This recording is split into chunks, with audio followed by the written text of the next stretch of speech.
Le temps des vendanges vint, puis celui des moissons, les champs et les vignobles de l'Idumée, de la Judée, de la Samarie, de la basse et de la haute Galilée, de la Pérée, des nouvelles provinces de Golanitide, de Batanée, de Traconitide, d'Oranitide, ainsi que de ceux de la Décapole, qui était désormais une province syrienne, s'emplirent d'hommes, de femmes, d'enfants, qui travaillaient d'arrache-pied, coupés, liés. L'air des collines et des plaines s'emplit de l'odeur déjà nourrissante des gerbes et déjà enivrante des grappes qui s'écrasaient dans les paniers. À Jérusalem, ces espions informèrent Caïphe que Jésus et ses disciples, plus quelques femmes et une bande de gens indistincts, avaient quitté Capharnaüm et descendaient le long de la mer de Galilée. Ils étaient parvenus à Séphoris, Philotéria. Selon toute vraisemblance, ils longeraient donc le Jourdain.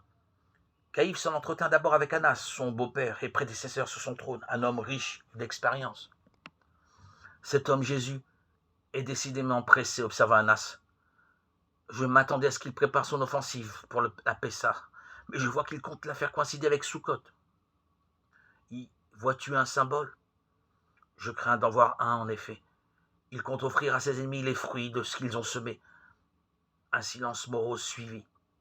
Quelles sont les femmes qui l'accompagnent? Demanda Annas. Sans doute Marthe et Marie, Ben Ezra, de Magdala.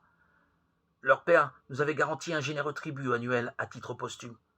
Ce sont donc des gens riches. Je propose de confisquer leurs biens par un jugement qui les taxerait pour contumace de complicité avec un criminel condamné à mort. N'est-ce pas audacieux? S'inquiéta Caïphe. Et n'est-ce pas de bonne guerre, mon fils? C'est sans doute grâce à leur fortune que ces deux femmes et leurs frères ont pu mener à bien leur complot.